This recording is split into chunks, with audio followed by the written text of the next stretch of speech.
Welcome to the cabin tour for balcony cabin 8067 on the Norwegian Sun.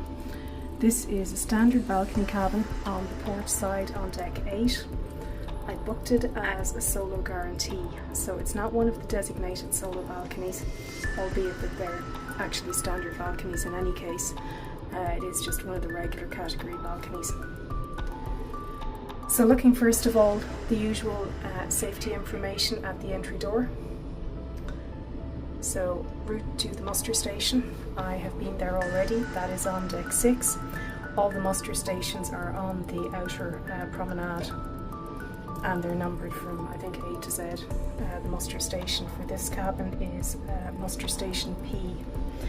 So now moving into the room, obviously this ship is 24 years old, so it really is quite dated. It's a sister ship to the Norwegian Spirit, and regrettably, while the Norwegian Spirit had, I think, a multi-million-dollar fit out or refit about 2 years ago, and from what I've seen online looks fantastic. Unfortunately, the last refurbishment of this Norwegian Sun doesn't in any way compare to that. I think it was minimal improvements, so it is very, very dated. But I was aware of that when I booked, and I probably figured that that is part of the reason I got such a good deal on it. It was a very, very good price, so have to put up with some concessions. Now, looking here, I think this is one of the features that shows how dated it is. Light switches and heating. Now, for some bizarre reason, the heating was actually turned up very, very high when I arrived into the room. No idea why, because it's 33 degrees outside here in Bali today. So currently turned down. It's been turned down for about 20 minutes and it's only beginning to cool down at this stage. So I would say air conditioning probably isn't terribly efficient. So here we have the light switch for the bathroom. Now, it is very well lit. That's one of the things in its favour. Looking at the bathroom, it's a kind of capsule effect really. It's very functional or utilitarian in appearance. Honestly, I think my first impression is that without any nice decor that you find on modern ships nowadays, it has a certain public transport type appearance to it. But nonetheless it is clean. So looking on both sides of the mirror, there are some shelving areas. In terms of soap, it's liquid soap from the dispenser, and similarly in the shower it's also liquid shower and conditioner, shampoo and conditioner and shower gel separately. So it's got the horrible clingy curtain. Honestly, you probably wouldn't expect much more from a ship of this age. The hairdryer, definitely an unusual and seriously dated feature. I'm not sure how effective it is, but I was aware that they looked like that, so I did actually bring my own travel hairdryer. It's got the standard washing line across there, so just useful for drying off swimwear, things like that. Now, moving further in and we look at the storage. It has a decent amount of storage, so looking first at the wardrobe. And in terms of life jackets, this is actually a room that could sleep 4 because the sofa bed also converts, so there are 4 life jackets on top. Hanging space, good full length hanging space. Now those shelves there that you see in the centre, they can actually also fold down in the event that you wanted to create more hanging space for shorter items. There's the usual laundry bag. I think partway through the cruise there will probably be a special offer, so I will do a separate video on practical things like that. There's also the actual laundry and dry cleaning price list. There is a mirror on the inside of the door, so useful for looking at full length before heading out.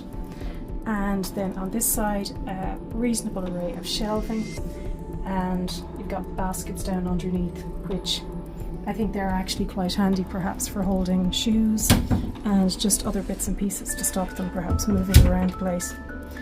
So further on in and we come to shelving on the upper level, and in here we have shelves and also a safe. Now, the safe isn't sufficient in size for a laptop, but certainly smaller items, iPad should just about fit, and various other bits and pieces. Down here there is one European port, and there are more over at the dressing table vanity area. So obviously on boarding day there is the usual array of paperwork. So there's my pre-booked shore excursion tickets. There's a special offer for ironing service should you wish to pay for it. The Freestyle Daily now comes in a much smaller paper printout than it used to the last time I was on NCL.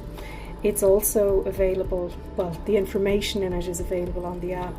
The app is probably one of the most outdated of any in the cruise industry at the moment. It's just really not very helpful beyond giving basic information, so that's quite surprising.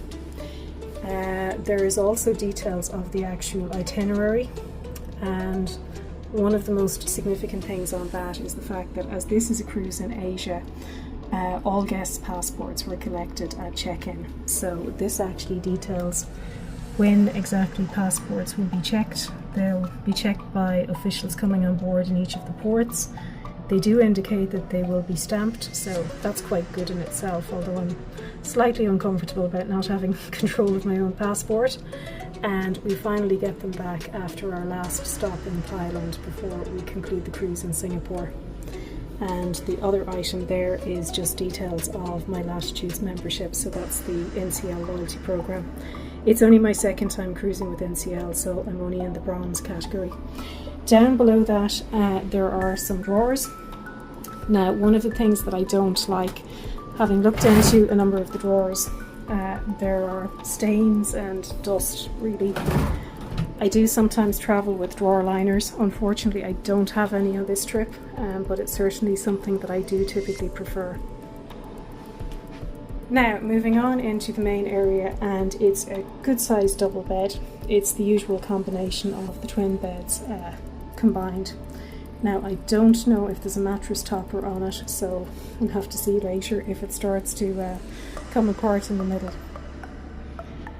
Because it's two beds pushed together, the unit, the bedside unit is on this side. There's actually only one, so if it was twins, that would be in the centre. So then we have here light switches, they control the main lighting.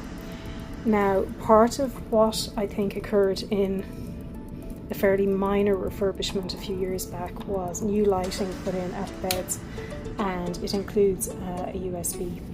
So there's one on either side of the bed. So that was a certain amount of upgrade. Now, moving on over into the other area here, we have the sofa bed, or we have the sofa which turns into a sofa bed. Not particularly thrilled with this. There are stains in a couple of places. So it is showing its age.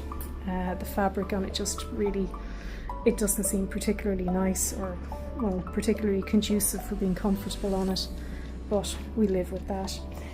In terms of looking at the vanity area, it's quite a substantial area. It's got a good mirror, seating area down underneath there, the little stool that pulls out. The water, despite it saying a gift just for you, that was actually the package that I pre-purchased, so not a gift from NCL. In terms of ports, you can see there is one US port, and here where I've got my own equipment plugged in, there is one European port. So there really is a need to make sure that you have other options for charging. So this one is actually a European power converter, and it's also got USB ports there, so that's quite handy for me. Over here, obviously one of the refit items in the degree of modernisation was the flat screen TV. Looking down here, you will see that I have popped the remote control into a little plastic bag. Might seem unusual, but it is proven that remote controls tend to be notoriously notorious for being germ carriers. So I would rather not take any chances with norovirus or such things, so that is just something I do tend to do. In this case, the remote control wasn't even very clean to start with, so it definitely giving me some peace of mind. Similarly, the telephone really is showing its age. and really I'm not convinced of the hygiene standards of it, so I really don't plan on using it. Down underneath we have the fridge or cooler. Now it does come with some NCL drinks. They are for purchase, so I always ask my room steward to actually empty the fridge out so that I can actually use it for my own items. And then obviously the most appealing part of any cabin, as far as I'm concerned, is the balcony. Now unusually this one has a door which opens out. I'm hoping that that isn't going to give rise to lots of balcony cabins slamming shut all the time during the trip. In terms of curtains, again, they're looking slightly used, let's say. I do think this layer is the actual blackout layer, so hopefully it'll be effective. Now out we go onto the balcony. We're currently docked in the port of Benoa in Bali. We are due to set sail at the start of the itinerary at 6 o'clock this evening. So the balcony is reasonably deep. In terms of seating, it's got 2 standard chairs and it's got a table. The chairs don't actually recline and there's no footstool, but nonetheless still a pleasant area.